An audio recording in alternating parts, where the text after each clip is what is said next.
Seigneur, nous te disons merci pour ce moment de partage et que toi-même, tu nous éclaires au nom puissant de Jésus. Amen.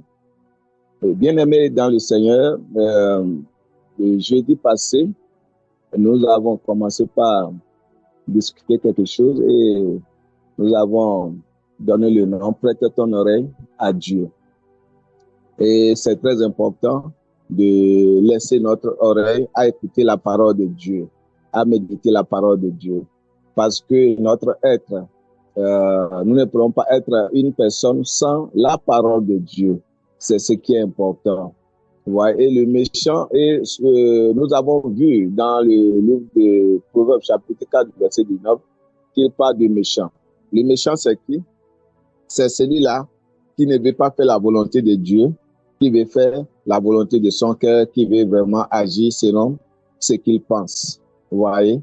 C'est comme cela lui plaise, vraiment. C'est ainsi le méchant voudrait vraiment faire. Et voilà, c'est sa vie. Vous voyez?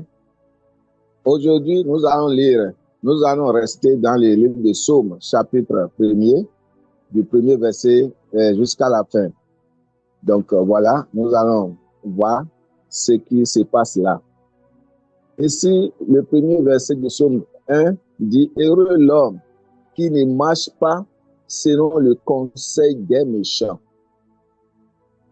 Heureux l'homme qui ne marche pas selon le conseil des méchants et qui ne s'arrête pas sur la voie des pécheurs et qui ne s'assied pas en compagnie des moqueurs. Vous voyez? Donc, le méchant est encore venu ici. Vous voyez? L'homme dit, Dieu dit, pardon, s'il vous plaît. Dieu dit, si son enfant veut être heureux, un chrétien veut être heureux, celui-là, c'est là qui s'appelle enfant de Dieu, vraiment né de nouveau, qui a vraiment, que son esprit a régénéré, vraiment veut avoir la grâce de Dieu. Il dit que celui-là ne doit pas suivre le méchant. Le méchant ne va jamais te conseiller selon Dieu. Parce que dans le cœur du méchant, tout est noir. Ouais. Dans le cœur du méchant, c'est comment faire la méchanceté et comment détruire. Et c'est ça le méchant. Le méchant ne peut jamais s'appuyer sur la parole de Dieu. Vous voyez?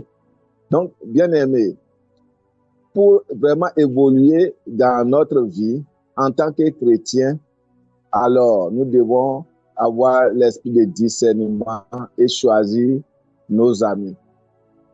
Pour voir si ces amis-là ne sont pas des amis méchants. Quand on parle des amis méchants, c'est des amis qui ne veulent rien entendre de Dieu. Et quand vous parlez de Dieu auprès d'eux, ils sont irrités, ils sont en colère. Vous voyez? Et c'est ce genre de personnes qui est votre ami et autant de difficultés. Et quels sont les conseils ces personnes-là vont vous donner? Quels sont les conseils? Parce que en tant qu'enfant de Dieu, à des moments donnés, les difficultés vont arriver, les problèmes vont arriver. Même si ces problèmes sont arrivés, nous devons rester sur la parole de Dieu. Nous devons suivre Dieu pour résoudre notre problème. Nous devons fixer nos regards vers Dieu pour avoir la solution de nos problèmes. Maintenant, si vous n'avez pas un bon conseiller, si ceux-là qui sont autour de vous sont des méchants, sont des hommes et des femmes vraiment plongés dans le noir, vous voyez, votre vie va ressembler leur vie. Et c'est pourquoi, ici, David est en train de nous dire, heureux l'homme qui ne marche pas selon le conseil des méchants et qui ne s'arrête pas sur la voie des pécheurs et qui ne s'assied pas en compagnie des moqueurs. Oui. Des pécheurs, des moqueurs, des gens qui se moquent des autres. Ils n'ont pas de travail. Tout ce qu'ils ont à faire, c'est de se moquer des autres. Bien aimé. Un enfant de Dieu ne fait pas ces genres de jeux, ne joue pas ces genres de jeux, ne fait pas ces genres de choses. Nous devons avoir le discernement et nous nous séparons. Nous devons nous séparer de ces personnes. Vous savez, si tu es une femme dans le foyer et tu es vraiment, tu as ces hommes ou bien ces personnes qui ne veulent pas rien de Dieu autour de toi, bien-aimé, il peut même détruire ton foyer. Si tu es un homme et que c'est ces personnes-là qui sont vraiment tes amis, quand tu auras un petit problème avec ta femme ou bien dans le mélange et tu les rapportes ça, ta maison peut être en feu. Et pourquoi? Parce que tu as reçu le conseil des méchants. Le conseil des méchants, c'est la mort. Je me rappelle un jour ici, je l'ai déjà dit ici, une fois, une dame en train d'avoir un petit problème, je dis petit problème avec son mari et une autre dame, chrétienne de même église, et qui est rentrée et dit, ah, mais tu sais, les hommes, c'est des chaussures, tu peux changer tel que tu veux. Vous voyez, ça, c'était conseil de la méchanceté. Maintenant, l'autre, peut-être comme elle n'est pas mûre dans la parole de Dieu, l'autre voudra pratiquer cela, et en pratiquant cela, l'autre à qui on a donné ce conseil est morte. Vous voyez, elle est morte avec grossesse. Pourquoi? Parce que elle est découchée, la grossesse n'est pas pour son mari, ce genre de trucs, et elle prend des drogues pour pouvoir évacuer ça, et la grossesse l'a évacuée. Donc, faisons attention, qui sont vos amis? Et c'est pourquoi nous ici, dans ce groupe, nous insistons toujours à chaque personne qui se connecte, chercher Dieu à travers sa parole, fouiller l'écriture, fouiller les Écritures, méditer la parole de Dieu. Il faut que la parole de Dieu s'implante en vous, bien-aimés dans le Seigneur. Il faut que la parole de Dieu soit vraiment, la parole de Dieu vraiment soit implantée en vous, jour et nuit. Et là, ce vent, ce mauvais vent ne va pas vous déraciner. Mais lorsque vous n'avez pas fait cela, bien-aimés, des mauvais conseils peuvent vous dérouter, peuvent vous donner la mort, et tel que cela a fait à ce jeune dame qui a laissé 2 enfants derrière. Vous voyez? Donc, le conseil des méchants, c'est la destruction, c'est la mort. Nous devons avoir l'esprit de discernement et savoir qui est vraiment notre ami, qui est vraiment ton ami. Et tu ne dois pas aussi divulguer tes problèmes personnels à n'importe qui. À n'importe qui. Non, bien-aimé. Bien-aimé. Allez vers Dieu avec nos difficultés. À moins que tu as un homme de Dieu à qui tu as vraiment fait confiance, que si celui-là, il écoute tes difficultés, il va vraiment sûrement aller au devant de Dieu pour toi et prier avec toi afin qu'il y ait vraiment de la solution. Sinon, ce n'est pas à n'importe tout le monde que tu vas partager vraiment tes difficultés sans l'esprit de discernement. Surtout ceux-là qui ne sont pas vraiment plongés dans la parole. Bien-aimé, non. Le verset 3 dit, il dit que il est comme un arbre planté près d'un courant d'eau qui donne son fruit en sa saison. De qui on parle ici? On parle de celui-là qui fait la volonté de Dieu. Celui-là qui médite la parole de Dieu. Vous voyez? Il dit, il est comme un arbre planté près d'un courant d'eau qui donne son fruit en sa saison. Si vous êtes vraiment dans la parole de Dieu, si vous êtes avec Dieu et Dieu est avec vous, bien-aimés, quelles que soient les difficultés, quel que soit le terrain, votre vie doit produire. Je dis bien, votre vie doit produire. Pourquoi? Parce que dans le livre de 1 Jean chapitre 4, verset 4 dit, petit enfant, ne les écrivez point, car celui qui est en vous est plus grand que celui qui est en eux. Donc, cela veut dire la terre sur laquelle on peut vous planter, cette terre pourra vraiment donner. Il n'y a pas de lieu stérile. Non, bien aimé, il n'y aura pas de lieu stérile. S'il y aura de lieu stérile, nous aurons connu cela lorsque notre patriarche Abraham et Lot se sont séparés et l'autre a pris là où tout est verdu, pensant que ça c'est bien, voilà, vous voyez, il a suivi la penchant de la méchanceté de son cœur. Vous voyez, il ne savait pas que là où tout est verdu là, que Dieu a déjà fait le plan de détruire ce lieu. Pourquoi? Parce que la méchanceté de ces hommes est très grandie dans le pays où Dieu a dit qu'il va finir avec ces hommes.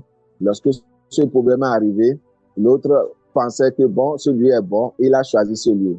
Mais Abraham, quand on a laissé le désert, Dieu, vous savez, quand on suit cette parole avec le psaume 3 là, le psaume 1, le verset 3 là, vous avez vu qu'Abraham dans le désert, qu'est-ce qui s'est passé? Le désert, Abraham, tout ce qu'il fait a réussi. Tout ce qu'il fait réussit. Et Dieu le bénit davantage. Le Seigneur le bénit davantage. Donc, c'est ça, bien aimé dans le Seigneur. Nous devons comprendre cela. Amen. Et dit que, et donc, le feuillage ne flétrit point. Tout ce qu'il fait lui réussit. Tout ce qu'il fait lui réussit. C'est ça la parole de Dieu. Bien aimé. Oui, certes, à des moments donnés, les difficultés peuvent arriver. Mais les difficultés ne peuvent pas vous submerger. Les difficultés ne peuvent pas vous noyer. Non, bien aimé. Vous aurez toujours la victoire sur n'importe quelle difficulté, sur n'importe quel problème qui va arriver. Pourquoi? Parce que votre racine est plantée sur le sol divin, sur le sol où il y a toujours de la nutrition spirituelle. Il y a toujours de la nourriture spirituelle, l'eau qu'il fallait pour que ces racines trouvent toujours la fraîcheur, afin que les feuillages de votre vie ne se pétrissent point. Vous êtes plantés là. Voyez-vous. Le verset 4. Bien sûr, nous sommes sur Psaume chapitre 1. Le verset 4 dit, il n'en est pas ainsi des méchants. Ils sont comme la paille que le vent dissipe. Voyez? Voici, bien aimé, le sort des méchants.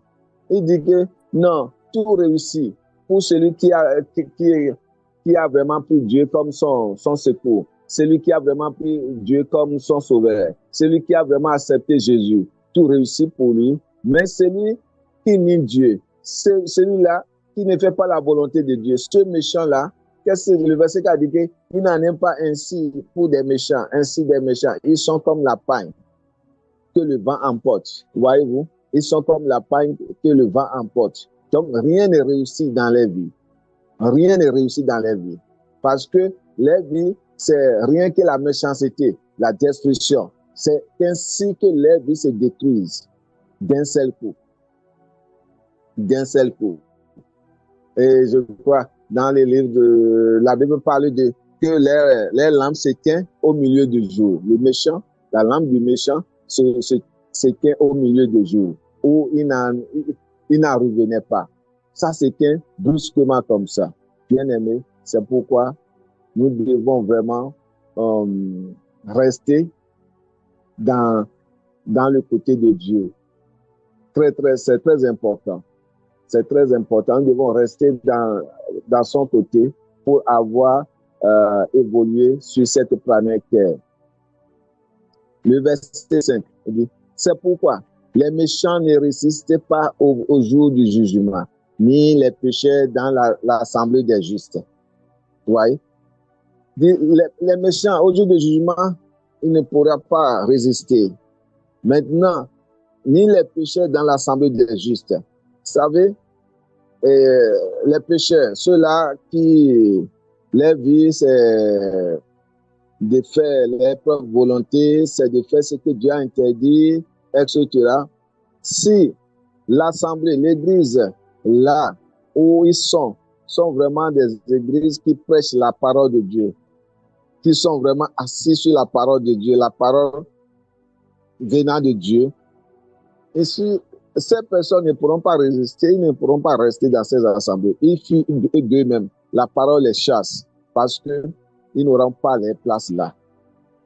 Parce que tu ne peux pas être prostitué et si la parole est vraiment la parole de Dieu, chaque jour que tu viens, ça sort comme prophétie, laisse la prostitution. Tu ne peux pas être braqueur et tu es dans l'assemblée des justes. Chaque jour que la parole de Dieu sort, ça sort comme une prophétie et tu te connais, tu dis, la mèche laisse le braquage, oh, laisse le mensonge, etc. Peu importe ce que tu fais, la parole de Dieu sort comme, parce que Dieu connaît ses enfants, il sait de quoi chacun de nous avons besoin dans l'assemblée de Dieu, ou bien dans cette église. Et il prépare son serviteur et la parole de chaque personne, ou la nourriture spirituelle de chaque personne sort depuis le pupitre vers l'intéressé. À des moments donnés même, des gens qui ne veulent pas se repentir disent non, quelqu'un m'a vu, il a parlé de moi au pasteur.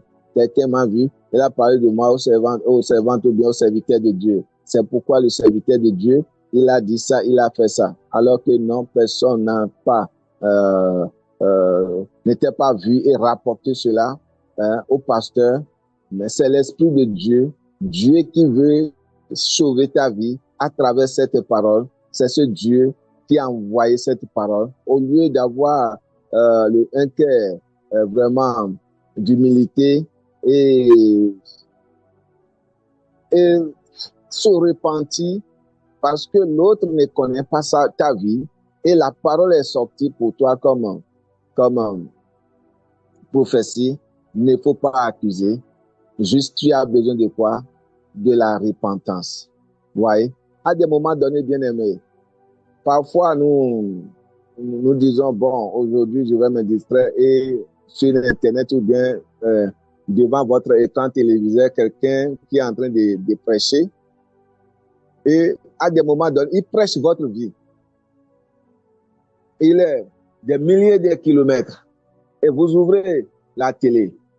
Et pouf, il prêche votre vie. Il prêche votre vie.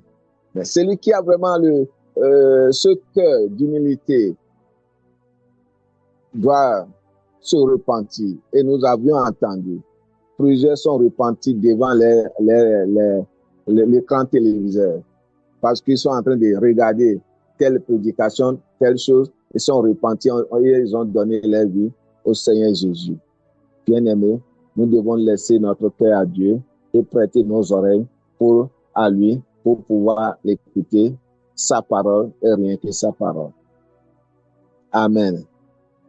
Le verset 6, qui est la fin de ce psaume 1, dit « Car l'Éternel connaît la voie des justes et la voie des pécheurs mène à la ruine. » Bien-aimé, le Seigneur connaît notre voie. Il nous connaît plus que nous-mêmes. Il te connaît plus que toi-même. Donc, ne fais pas l'effort de te justifier devant Dieu. Non. Fais ce que Dieu te demande de faire. Ne fais pas l'effort de te justifier devant les hommes. Fais ce que Dieu te demande de faire.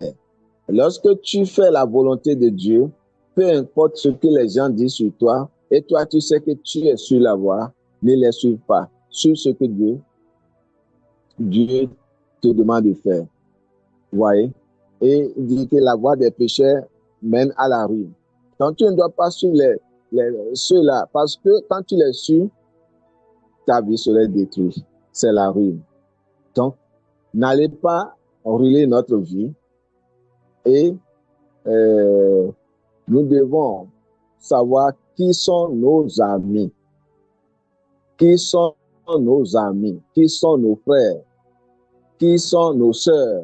Est-ce que ces personnes ne sont pas en avoir? Est-ce que ces personnes sont vraiment dans le Seigneur ou bien ils ont le cœur méchant? Le cœur méchant, je vous l'ai dit, le méchant, c'est celui-là qui ne veut rien entendre de Dieu. Quand vous parlez de Dieu, il est hérité. Que Dieu nous éloigne de ces gens de personnes et que Dieu nous donne maintenant l'esprit de discernement. Bien-aimé, avant de finir, parfois, on dit, mais pasteur, quand tu dis ça, quand on s'éloigne de ces méchants, bien-aimé, il y a des gens que toi, tu ne peux jamais sauver. Et que là où, parce que tu n'as pas la grâce de les sauver, parce que vous êtes vraiment familiers, amis, de telle sorte que tout ce que tu dis, il ne va jamais te croire.